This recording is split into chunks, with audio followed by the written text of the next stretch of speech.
Good evening, students. I hope you are doing well. It is Wednesday, and posting a video for your week 3 assignments. My intention was to have this posted for you yesterday, but I just wasn't able to do that. I know you had gotten the message that I had posted, I believe on Sunday, about the sickness that I was going through. Maybe it was on Monday. I can't really remember now. But I do apologize just for the inconvenience of having to change some of the due dates for your assignments.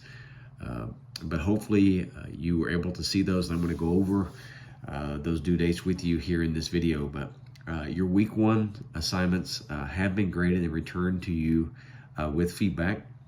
So please do make sure that you are looking over those assignments and seeing the different areas that you did well on your assignments, and then maybe areas that you can improve on as well. So if you have any questions at all about your feedback, please do reach out to me with those questions, and we'll be starting the process of grading your week 2 assignments and starting to work on getting those back to you as well.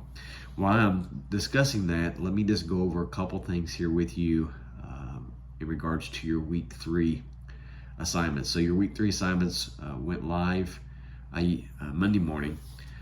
So this week is going to be the same as it has been in previous weeks. Your unit quiz, you have your unit quiz, your discussion, your reflection, and your accomplishment paper. So it's going to be the same 4 assignments that will be due this week. But just since I was out of town last week, and then also dealing with the sickness that I'm still dealing with right now, I made the decision to move your assignment due dates back a day. So hopefully you were able to see the announcement that I put out on Monday evening that your initial discussion, instead of being due Monday night, the 13th, or Friday night, Friday night, the 13th, it's going to be due on Saturday, the 14th, by 11:59. And so that's when your initial discussion post will be due. So that's Saturday, the 14th, by 11:59, and then the remainder of your assignments. So your reflection, your accomplishment, your unit quiz, and your responses to your classmates are all going to be due on Monday, September the 16th, by 11:59. Your week 4 assignments will still go live Monday morning at 8 o'clock, so those will be available for you. But I just felt with me not being able to get your papers back in a timely manner this week, due to being out of town last week, but then also with the sickness, that I was going to give you an extra day to be able to get the discussion completed, and then also with the other assignments as well, because that'll give me time to be able to get the week 2 assignments graded and returned to you with feedback. So if you have any questions about that, about the changing the due dates, please reach out to me with those questions. Now, in regards to your week 3 assignments, let me go over a couple things here with you. As I mentioned, those are live and now available for you. So for your reading this week out of the ESV, you're going to be reading an article on the reliability of the New Testament manuscripts. So that's going to be the main article that you're going to be reading this week out of the ESV. And then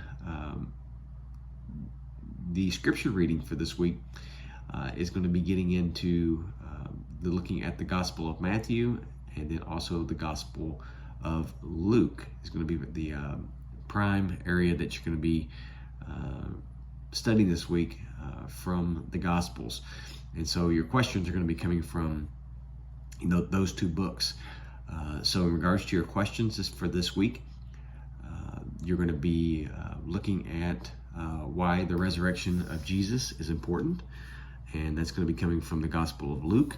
And then you're going to be your reflection this week is going to be focusing around the Lord's Prayer from Matthew chapter 6, and then also you're going to be looking at giving a summary of the crucifixion and the resurrection passages, also out of the Gospel of Luke. But then you can use other books in the Bible as well. You can also reference the other gospel writers. So basically you can reference the Gospel of Matthew, Mark, Luke, and John as well, because all four of those gospels will talk about the crucifixion and resurrection of Christ. Now, let me mention to you here about your scripture reading, and I think I mentioned this in the video last week. Once you start getting into your scripture reading, one of the things that can be very helpful for you is to read the footnotes that are connected with the verses. So anytime you're going to be reading the assigned scripture reading, you'll notice that there'll be footnotes also connected with those passages. The footnotes will be able to help you to have a better overall understanding of the context of the verse that you're reading, whether it's the verse or the overall passage. And then the footnotes also will take you to other books of the Bible that can assist you and help you as you're writing your paper. So make sure that when you are reading your assigned scripture reading, that you're not just reading the verses, that you're also reading the footnotes that are connected with those verses, as again, the footnotes will provide a lot of important information for you as you're doing your assignments. Excuse me. Now, there are a couple of supplemental handouts available for you as well. So again, as I mentioned last week, those supplemental handouts are not assigned reading, but they are there to be able to assist you as you are writing your papers. And then also there are some video lectures there as well that are available for you to be able to assist you again with your assignments for this week. Now, a couple things here I would mention in regards to your week one assignments, some of the things that I was seeing that areas that you can improve on. Primarily, I would think it was probably the accomplishment assignment. Two things that want to really draw to your attention, actually for three. Number one would be that when you are doing your papers, you must have a clear introduction and a clear conclusion or closing prayer. So the introduction should introduce your topic, and then any of the questions that you're answering need to be in the body of your paper. So that introduction needs to be a separate paragraph. Same thing with the conclusion or closing prayer. And again, you don't have to include both. You just choose one of those. But the conclusion or closing prayer does not need to contain the last question in your assignment. So all of your questions that you're answering for your paper need to be in the body of your paper that you're writing. So all questions are answered in the body, and then you need to have an introduction and a conclusion or a closing prayer by itself.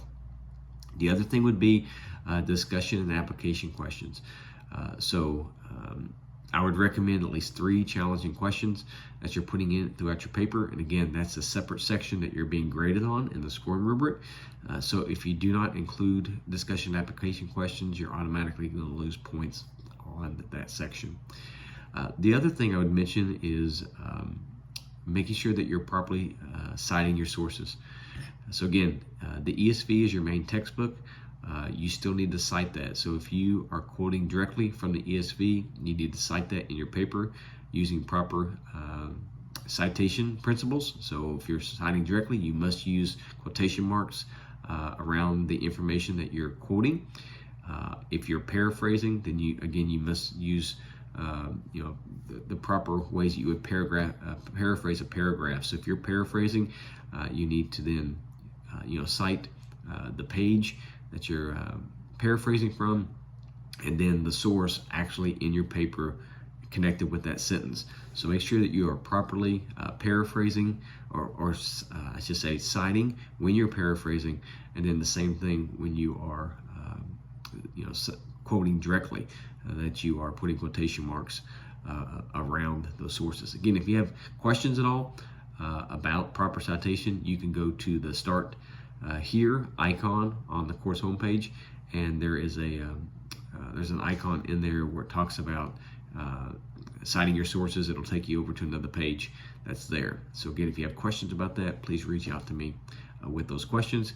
The other thing I would mention is that you're, please make sure that you are fulfilling the word requirements for your assignments as well. You'll notice that your accomplishment paper needs to be at least 500 words. The reflection is 250, and then the same thing with your discussion. Your discussion is 150 words, and then replying to both your classmates within 50 to 75 words. If you do not fulfill your word requirements, there is you will lose points for that. Accomplishment paper, you will lose 4 points. The discussion and the reflection, it's both 2 points if you do not fulfill your word requirement for the assignment. So that is in your course policy. So if you were to go look at the course syllabus, you'll see that information listed there. The other thing I'd mention is late work. So if your assignments are late and I'm not notified in any way of the reason why, then each day that your assignment is late, points will be deducted. So in regards to your discussion and reflection, if those assignments are 1 day late, then 2 points will be deducted. If they're 2 days late, 4 points will be deducted, and it will go from there. Same way with your accomplishment paper. Only different is the accomplishment paper, 1 day late, it's 4 points. So that means that 2 points, 2 days late, you lose 8 points. So you can see that if you get to the point where you're at least 10 days late on an accomplishment paper, then you would get a 0 because that would be 40 points and you had no points available. So please make sure that you are getting your assignments submitted on time. Unless there is an issue that occurs, please reach out to me and let me know. I'm very understanding. Of course, I've had some issues this week myself, and so I understand when things like that occur. If you have any questions of anything that I have shared with you in the video, please do reach out to me with those questions. If I need to get another announcement to you, I will either use another video to get a recording to you, just to be able to let you know any additional information I need to provide for you for this week, or I will use the course message center to be able to get information to you as well. With that, hope you have a great rest of your evening, have a great rest of your week. Look forward to connecting with you all once again.